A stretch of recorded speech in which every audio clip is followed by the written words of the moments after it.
It's Wednesday. Welcome to This Morning on TVC News. I am Ayodele Adewale.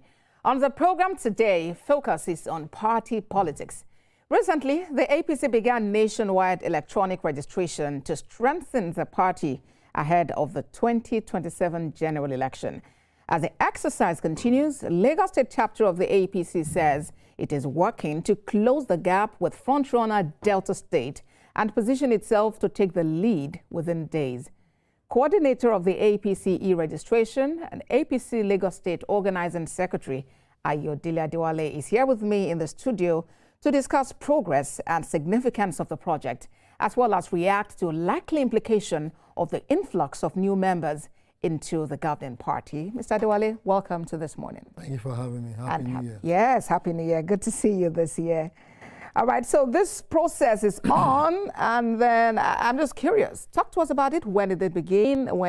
How long would it be on for, and what is the end goal? Well, the build-up to the process actually began last month with training of some key officers that will take charge. Those are the state coordinators, like myself, and the senatorial admin officers. And from there, it cascaded down to the LG supervisors and then to the agents. So it took a lot of time to actually train them and let them be acquainted to the new realities that has come. And then we moved to the field and started registering people. So far, so good. A lot of people have been registered, and all the states are plugged in. And the exercise will finish by the 31st of January 2026. All right, so who are your targets?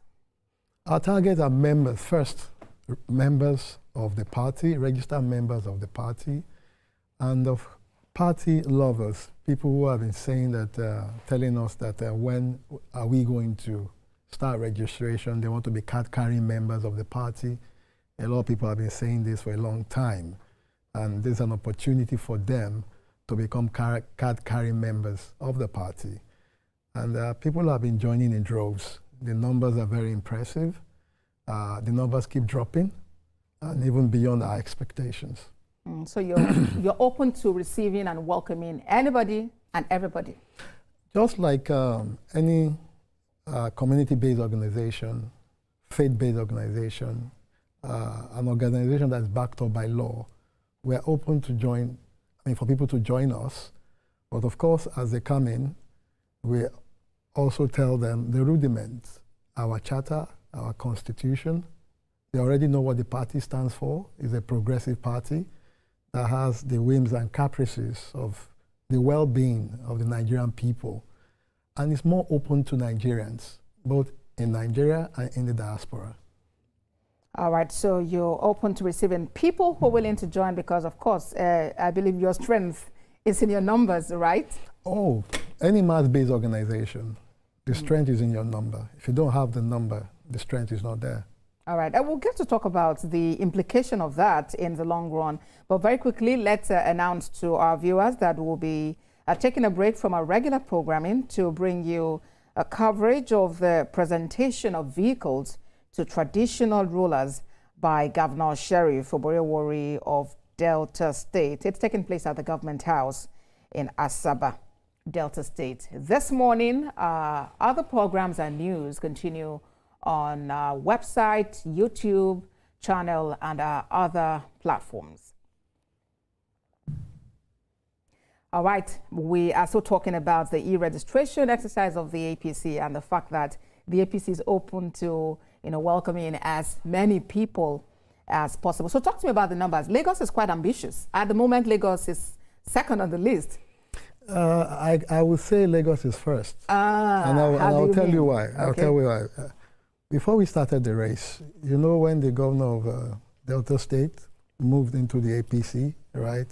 They were the test sample, and they started the registration and all of that. So they had a milestone of time, before we started.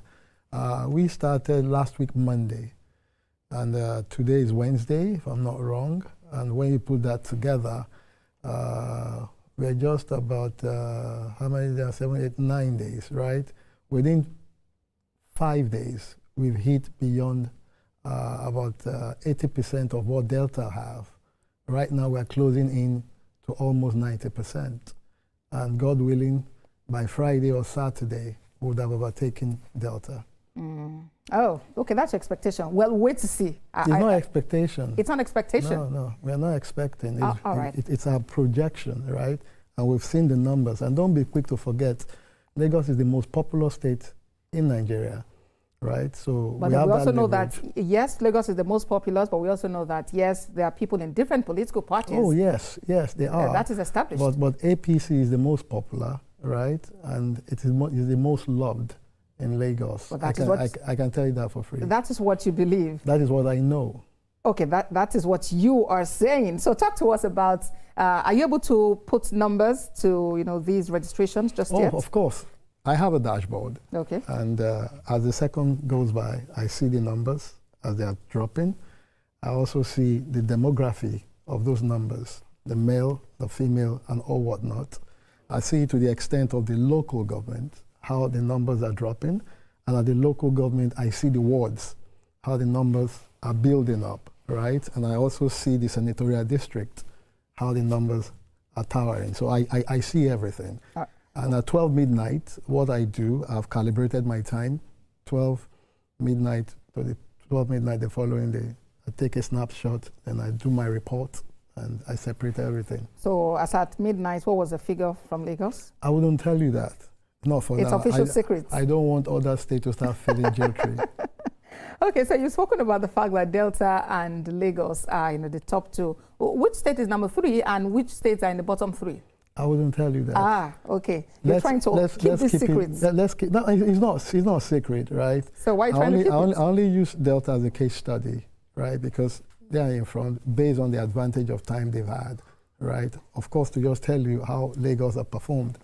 All right. So you spoke about registrant demography.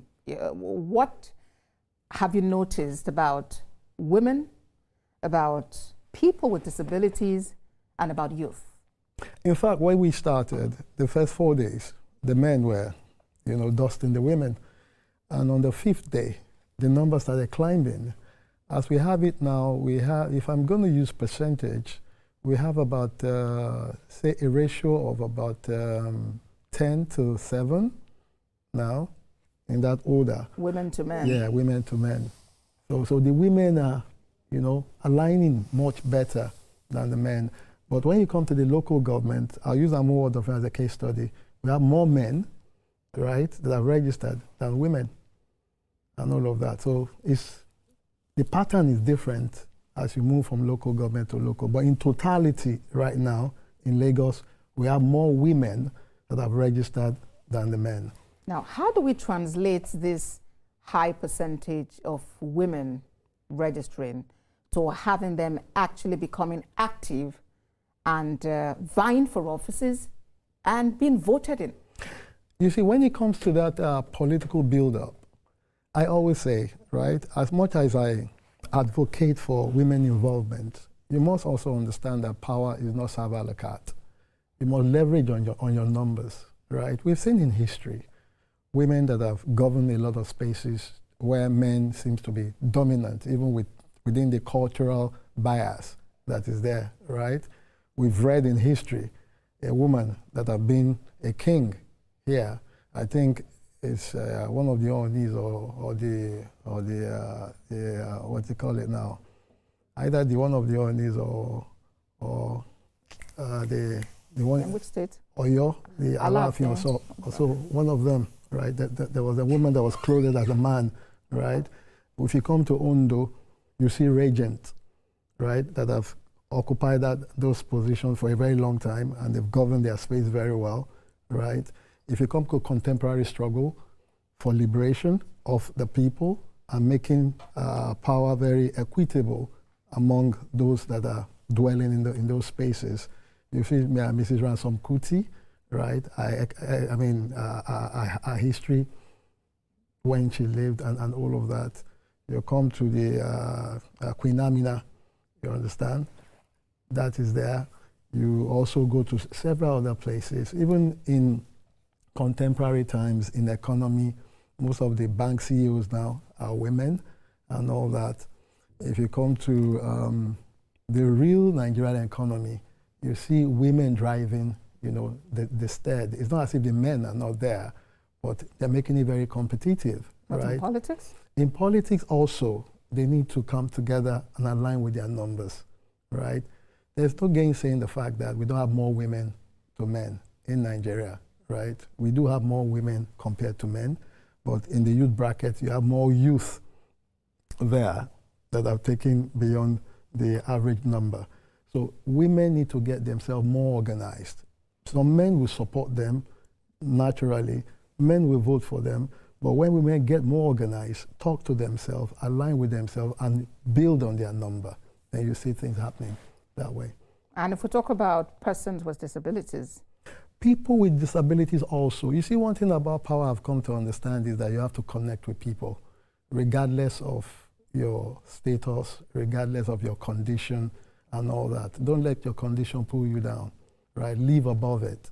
One of the greatest scientists that ever lived in recent time was on a wheelchair, right? Was on a wheelchair, and he propounded a lot of theories that are working for good right now. So don't let your realization of your physical look put you down. What matters more is what you have here and how much you can connect. For instance, I became a chairman of Amu of a local government at the age of 33 years of age. In contemporary time, that would not have been visible, right? I was a test sample that opened the gateway for a lot of youths to come in after we came in 1999, right, for this dispensation that is still running and will continue to run. I was the president of the student union at 200 level in my university. Up to date, the record has never been broken. I did not, because of my immediate challenges, now decide to rescind my courage, right? You must move above those challenges. So does it mean there is an institutional barrier to having persons in this category, women, youth, persons with disabilities, from going in and holding those offices, being heard and being seen? There's no barrier. The barrier is your thought. The barrier is just you not wanting to break bounds. The president of Nigeria right now, President Bola Ahmed Tinubu, did face a lot of challenges. In fact, a lot of people never even thought he was going to win the primaries. But as a man, naturally, it's not about there's gender. some level it's not of about gender. Advantage that a man has in our society. Madam, don't you agree? Madam, for me, gender doesn't play, right? What plays most is your courage, is your determination to overcome situation. It's not about gender. It's not about material that you have as money. Yes, it might play a role, right? But what matters more is your determination to break bounds, right? If you are determined to break bounds, then those things become nullity before you. The only thing you see is your objective and the mission in trying to break bounds. And that is what matters. And as the registration continues? There are some countries where women have broken a lot of boundaries, right? Look at Mexico. Who will ever think a woman will become the president of Mexico? Look at India, Indira Gandhi, and many of them. So we need to add Nigeria to that list, don't you think? Definitely, Nigerian women can. Definitely they can. If they build on their numbers, appeal to themselves. But it's not just be about their number. They also need the support of the men. It can't just be the women base. When I say number, right, your first constituency, as you put your narrative, you talk about women, gender, your first constituency is the gender platform, right? The gender society, the women's society, right? You appeal to them first because that is your first constituency. You try to pull a lot of them towards the realization of your focus, right? And your focus is, and don't pettify it. The more you pettify it, the more people try to downplay your intention, right? Put yourself at par, regardless of cultural boundaries and all of that. Put yourself at par. That right. Yes, I can have this program that cuts across, right? As a woman, I will understand better, right? You are speaking to your constituency. As a woman, I will understand your advocacy better. I will understand your interest better as a woman. I will champion your interest better as a woman. So as the registration continues, what system is in place to ensure fairness and accountability? You see, the system does not have any human interference from the back end. The system is very open. You bring in your NIN to confirm that you are a Nigerian, right? That gives you an access to the gateway, right? Then your PVC VIN number, also add to that, give you an access. I cannot interfere in it. The only person that has boot on the ground that can interface with you is the agent at the ward level. And the interfacing is just for you to sit with him, give him those data, he imputes the data, right? When everything is completed, he presses a button and it goes. After that, he has no interface. Now, I asked that question because in Zamfara State, a chieftain of your party, he is Sani Abdullahi Shinkafi, and he's leader of the Wambian Shinkafi Democratic Party. He's accused the state and local government chapter, ward chairman rather, he's accused the state chapter of directing the local government chairman and the ward chairman to exclude his supporters from the e-registration exercise. He's written a petition to the national chairman of your party. So I'm just curious, are you aware of that, and what is your position on that allegation? I would not want to believe that allegation, right? And I'll tell you why. This program allows for a lot of people, except he's telling us that his supporters will wear a beep, right, saying that I belong to XYZ person, and when you now get there in droves, they will tell you that they cannot register you, right? And it's so simple now. With your phone, you can record the occurrence and you post it. So if such is happening, let them record, let them go in drove or go in beats. Now let the person sit down and let the person say that I will not register you, and you record them. He has written to the national... Not written. Anybody can write. Anybody can bring up a phantom of allegation. That's why I say almost everybody has a phone. Almost everybody has a phone. Record it. You now have a fact to present that cannot be disproved, right? Then people will sit down to look at the matter. All right, and so far, you've spoken about the fact that this began in December last year. Yeah. So far, what would you say are the major challenges you have faced in the exercise?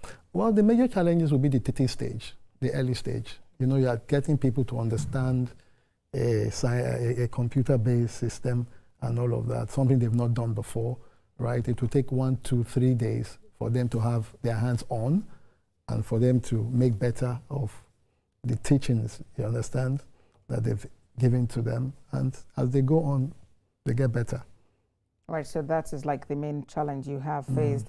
And then the numbers are growing. Definitely. You're glad about that? Oh, I'm so happy because right now you have an organic number, you know, that with a push of a button, it can bring out anybody's name from anywhere in the country.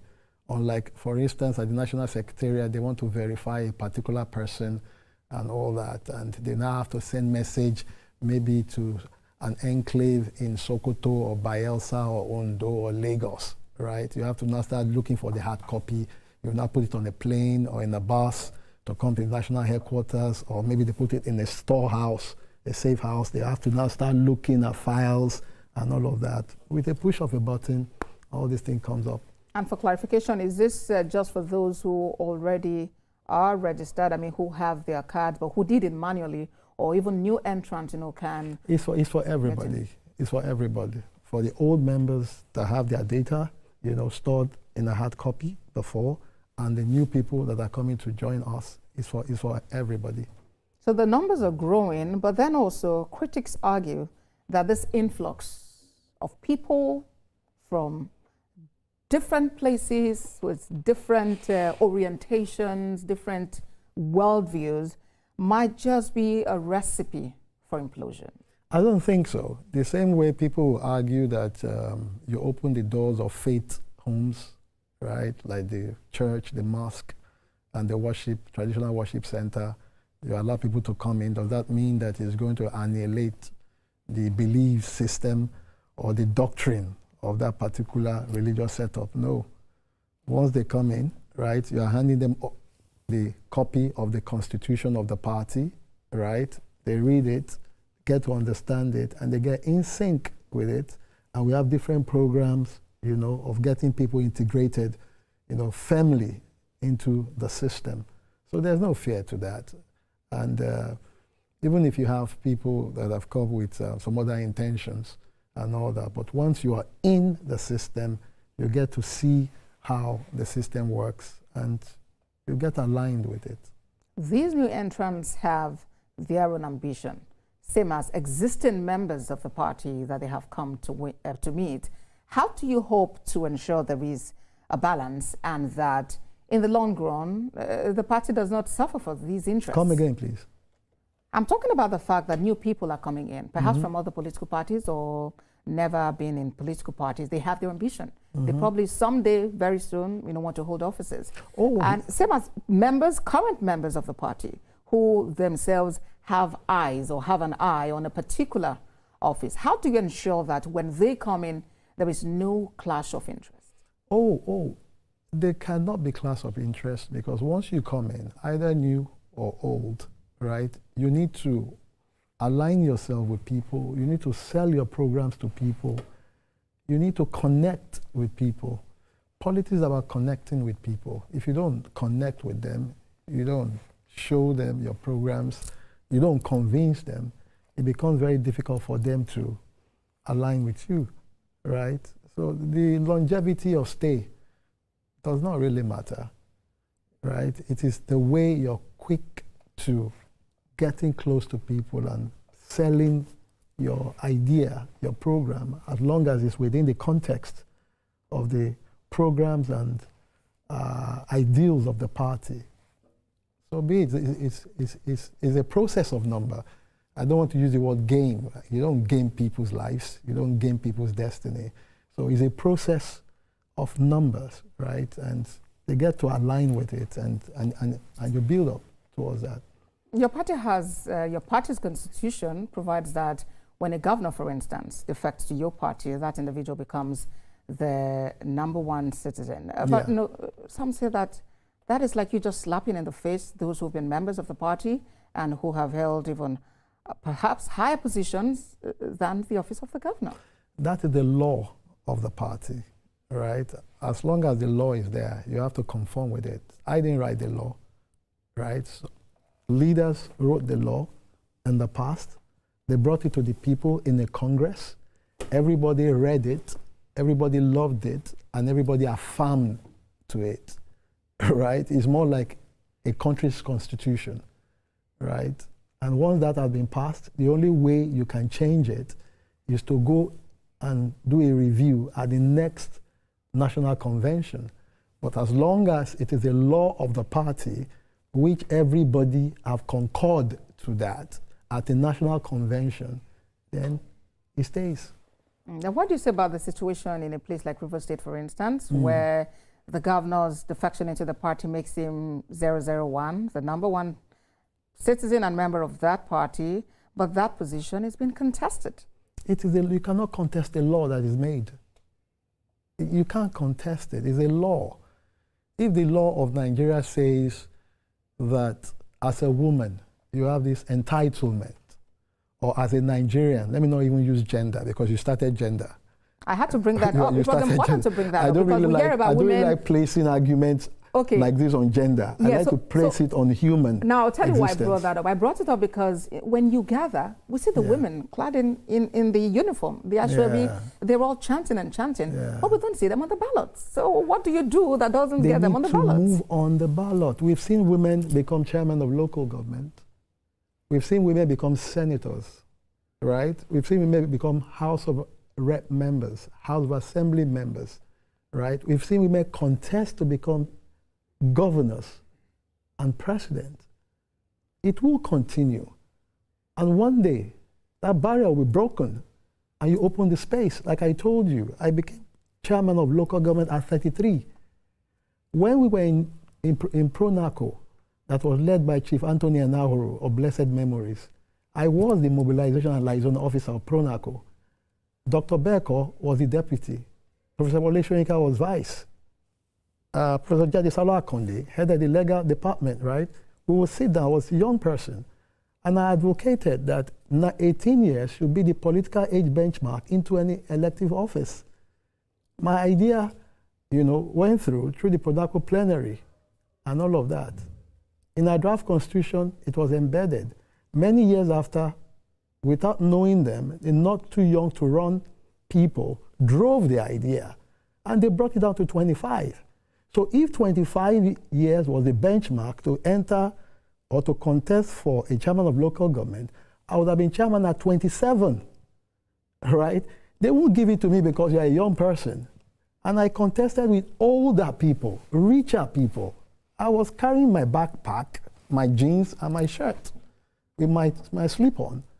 And I sold my Bluebird that my mom gave me for 33,000 naira to produce handbills to continue my advocacy. And I won after 4 years of campaign every day at 33 years of age. You think it was just given? No, it wasn't given. We needed to have that conversation because that is the reality, is perhaps different, like it's just different. The reality is the same. It's good that you have addressed it. It's just the face that is different. So it's good that you have, shared your own experience. Yes. Although you're a man. Anyways, no, but it's good to have that conversation. There was this lady called Ayodele Adewale. I don't know wherever she is in the world right now. She was contesting to be president of ALSU, University of Lagos Student Union, then government. I think Ayodele lost about 3 votes. Ayodele almost broke that barrier. And I was national PRO of NANS. I would have come to campaign for Ayodele, but I couldn't because of their constitution. But we all wanted Ayodele to break that barrier. And she almost broke it, but with 3 votes. So it will always be there. Don't be carried away by gender. Your gender for women is your strength. Connect with your platform, connect with others, and build the number. So women, Mr. Adewale has said that you should go out there and, get your voices heard. You should even come to politics, come join APC since you have that zeal. How you can break No, barrier. you shouldn't campaign for your party where I am. I choose where I want to be if I want to go into politics. I'm not campaigning. Here I'm bringing the opportunity. Here I am unbiased to break the barrier. Asking you the questions. To you. To respond on the APC to the platform. questions. And let's just see how it goes. But hey, no campaigning for your party on the show. I'll remind you in many years to come. No campaigning for your party on the show. Well, Mr. Adewale, let's take a break. When we come back from the break, we'll further look at the implications of this influx, as well as some other happenings in the world of politics, especially questions as has to do with the plans of the APC for the party and how this administration has worked in the last few years. Please stay with us, everyone. We'll be back in a moment.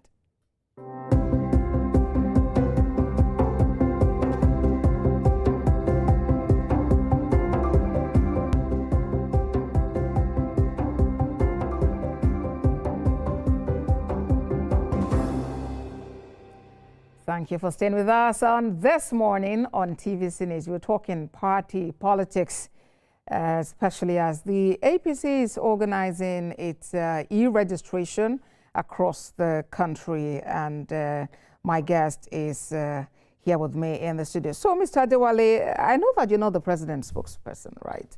But there is a matter in the public space that I would like you to respond to. And it has to do with that question coming from the candidate of the Labour Party in the 2023 presidential election. He's asking, where is the president?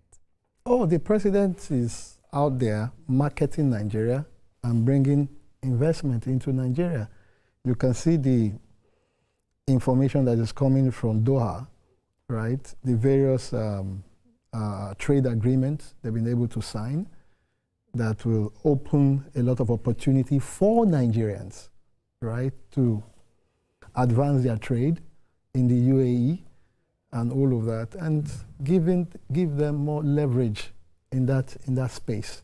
And of course, giving those there to leverage to come here especially in the mining industry, the real estate, agric, and so many other economic integrals of development and all of that. So it's a win-win for Nigeria. You wouldn't expect the president just to sit down in Nigeria all through his 4 years and not go out there to market the country and market the intelligent people and the various resources that we have in Nigeria that can be of great opportunity for people in the diaspora and, of course, in Nigeria to come do something here. And I love this administration for a very wonderful policy that they've put in place, that we should stop taking out raw materials, but rather take out finished product. You understand? You can see in the mineral extractive industry, they've made it as a policy that lithium and so many other mineral resource should be, finished here before it's taken out. And the value change for job opportunity is enormous. From the skilled down to the unskilled people will have an opportunity of getting earnings for themselves. So I distance myself from that thinking that the president should just sit here and not go out there. Even the United States president is going out to market the U.S. His own dogma is U.S. first, U.S. first, U.S. first. The British monarch, they're also sending their people out, right? The British government, the prime minister is going out. South Africa, they are going out. The Chinese PM is going out. Even Russia, they are going out.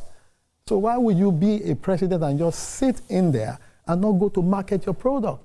And those people you are going to meet there want to see the number one person. How do you send a minister to go and discuss with the president out there? They won't take you too seriously. He also asked about the fact that, on the New Year, there was no broadcast from Mr. President. What other broadcast do you want to hear? The president talks to the nation every day, right? You see his programs, you know his programs, and all of that. How many countries even come out with a broadcast on the first day of the year? How many? If we have made a tradition here, of course, tradition can be modified. The major thing is that, is the country working? Are we moving? Are challenges being solved? Is there work in progress? Those are the concerns. Do you know how many people made money in this festive period that is called omble on the street and all of that? Look at the migration of people from Lagos, from Abuja, other states, back to their homeland, especially in the southeast, that was regarded as the hotbed of crisis before, and all of those things. A lot of people went home. They took money home. They made their people very happy, and all of that. Even the people selling dundun, you know what they call dundun, fried yam, and roasted chicken, and all of that, by the sidewalk, they made a lot of money. People even using their home to do Airbnb. I was amazed when I heard that some people were giving out their flat in 2004 for about 300,000 naira per night. Per night. People made money. Uber people also, they took advantage. They were making money from the mainland to the island. They were charging as much as 30,000 naira and all of that.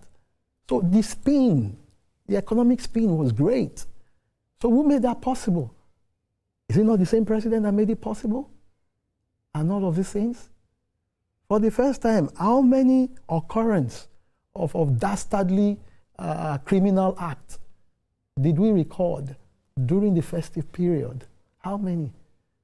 So people should stop playing or sending out wrong narrative and help to build this country so that we can all, earn our living from it and make the country grow. I mean, the face of the country grow brighter internationally, so that investments and investors can come in. And as a party chieftain, if you would react to happenings in River State, the number one citizen there is now a member of your party, and would assume he was well received, because there were pictures to that effect. But there's also been a lot going on, to the point where there was a trade in words, by some chieftains of your party at the national level. So what do you make of that development there? Well, those are political interface. those are political interface. Things are being firmed up, right? Realities are being coerced together, and definitely everything will be smoothened. And I want to leave it at that. Everything would be smoothened. All right. Well, the phone lines are open, so we look forward to our viewers calling in and sharing their thoughts with us on what we are discussing across the country, what is happening, political development in and around Nigeria. If it's about your state, let us hear the story and let us know what is going on there. So back to you, Mr. Adewale. On the 29th of May this year, to be exactly 3 years since the administration of President Bola Tinubu came on board, you have spoken somewhat about economy and about the fact that he's been like the number one, is it a project manager or advertiser, for the country. But let's look at other sectors. And also you spoke briefly about security, but I would like us to dwell on that. Before the year ended, this past year, there were cases of kidnappings. We're still dealing, with some of those cases. In Niger State, for instance, yes, more than 200 pupils and students were kidnapped. They returned. Shortly afterwards, there was an attack in a community close to them, and you understand that some students of that same school were part of those who were abducted. Why has this persisted, and is it that there's something we're not doing right? I would say that everybody needs to get involved. People are getting involved to making sure that this becomes history in our country. And for the first time, we see the American government coming to support Nigeria right now with information and, of course, hardware and training, you understand, to help us improve on our security architecture here. The president also have given directive for more people to be employed into various security agencies in the country. The space is big, right? But it's not an excuse for all of these things to be happening. But yet again, the influx of other aliens for some countries that is ravaged with crisis are also fueling this thing by bringing in arms and ammunition and, of course, carrying out their own agenda. It is not to say that the security helmsman in the country is sleeping or the president is not doing anything about it. He's working 24 hours, right, to making sure that these things are taken off from our own space. It's work in progress. The numbers are dropping.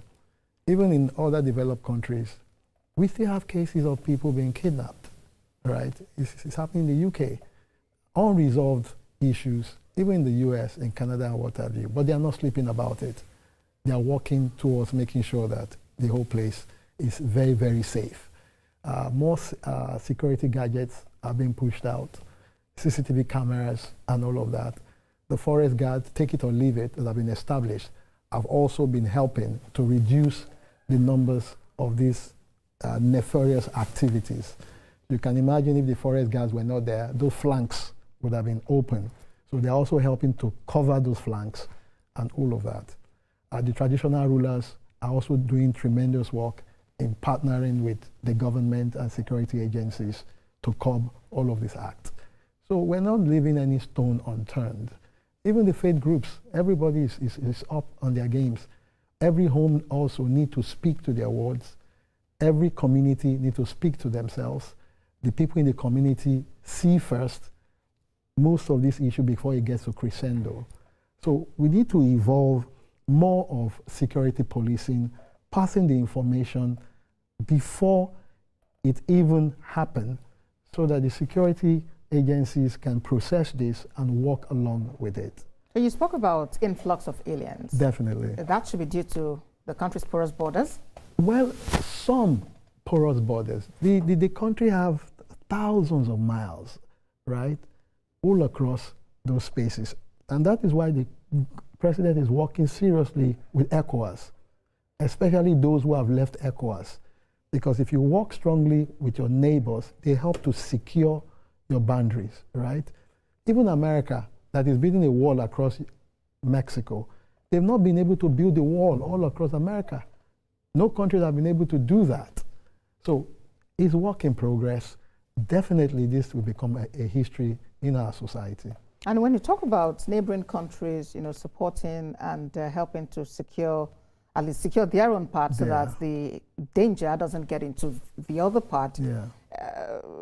ECOWAS as a body, it has been advised to, and I think it's even in existence, the fact that you should be able to access another ECOWAS country as a member of an ECOWAS country without, hassle. Free flow of movement. Yeah. So don't you think that could be, is it counterproductive? No, it will not. It will not. For instance, the fact that you want people to move from point A to point B within the ECOWAS space doesn't mean that people should start carrying AK-47 and moving within your space. So the cooperation that the countries seek from all those other states is to make sure that they are able to secure their territory to the extent that people cannot move arms and ammunition from, say, from Libya, for instance, from Sudan and many of these countries, pass through Niger, right, into Nigeria, or some of these countries where the routes are very visible, right? So if we're all able to secure those territories, then sister nation will be well secured. For instance, Nigeria has the leverage of the water bodies.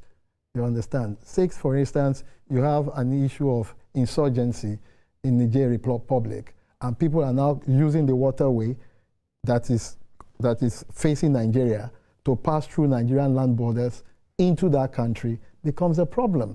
So now if Nigeria is able, as we're doing, to secure that space, they also must be able to secure us from the Sahel region and all of that, where most of these things are coming in from.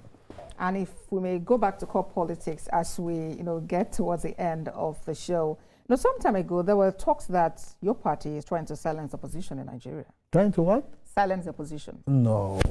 So what are you doing? Maybe you have to explain better. Some time ago, someone who left your party, someone like a former governor, Nasir El-Rufai of Kaduna State, did say that you're just stifling the opposition. Allowing the opposition in what way, if I may ask? We may need to ask him, because that is just the statement that he made. It's an allegation. Allegation. Yeah. I wouldn't respond to an allegation unless you can tell me stricto sensu in what area or in which way has my party stifled their own processes. So do you think the opposition in Nigeria is playing its role as it should? You must understand that a political party is an ideological platform, right?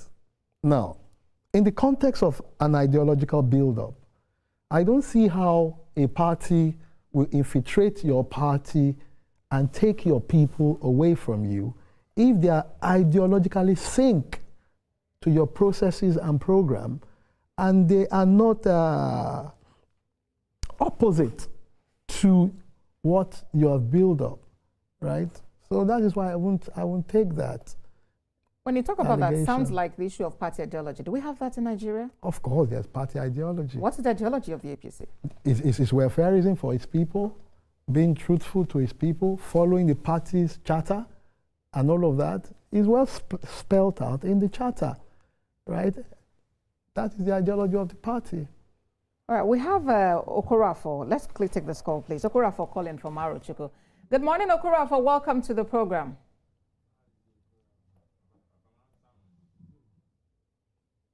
Good morning, Okorafo. Can you hear me, please? It appears, okay, there's some challenge there. Let's see if we can have Okorafo back or some other person so we can get their views on what we are discussing. So you believe that, okay, you're speaking about your party's ideologies, welfareism. I've told you. So don't you think other political parties are also engaged in that? Like, is there really a strict, can you actually say that, okay, this is what the APC stands for, this is what PDP stands for, this is what another party stands for in Nigeria? I don't belong to another party, so I don't know what the ideology is. I've been a member of ACN that became AD, that became ACN, became AC, if I'm right in that alignment, and metamorphosed with other political alignment to form APC. So the journey has been consistent. So I don't know what is embedded within the space of other parties. I can only say for my journey that if within our own movement, right, our ideology is welfare to the people, open to the people, developing our space, be it the local government, the state, and the nation. We have a caller. Okorafor is back. Okorafor, welcome to the program. Good morning, my sister. Good morning, guest. You see, the e-races that's going on now is a welcome development in the sense that now we now determine the factors, whatever the factors.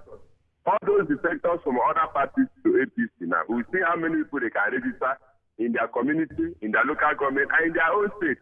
This will show whether they are ready for the party. Because essentially, when one decides to jump from one party, cross-couple to another party, this is now the same. So, if president for me, I would say the stakeholders of the party, at least the Zogular, chairman, and the rest, look at those people that came into the party recently. So that it's not a question of coming to sit down, say, I am this, I am that. At the end of the day, they bring confusion into the APC. Now is the time for them to go down and scout for members, and scout for people that are ready to do what? Many people want to be member of, not a question of tomorrow. They jump from, Nigeria, we are going to jump from one post to another post. Well, I wish our Super Eagles successful back this evening. Good morning, Mazo Kapo. Thank you very much. Good morning, Thank you very much, Mazo Okorafor. You touched an integral part, but that's not what we're discussing in this Super Eagles match. All right, so Mr. Adewale, we are wrapping up. With this influx, really, with the e-registration, indeed the members are going, but also critics say that it's more like a soft landing for the people who are moving in, especially those who are leaving their own established political parties for your party. I don't think it's a soft landing for anybody. It's just a process that must happen, right? We are moving away from the analog storage system, right, to an electronic digital storage system. So it's just transmitting from one system to a better system for better efficiency and management of the party. I'm talking also about the defections. Because beyond this registration, there are people joining your party. Yes, you have defectors coming in, right? You also have other people from the society that are coming in. So it is a process of migration.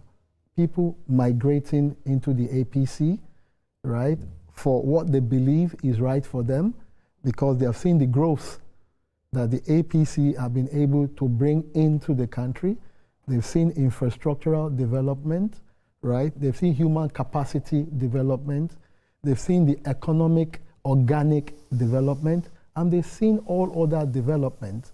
And they see that it's a platform that takes everybody together and unites everybody within a space, right? They've not been seeing the kind of rancorous situation that persists in their own space that have led to whatever misgiving that they are recording there.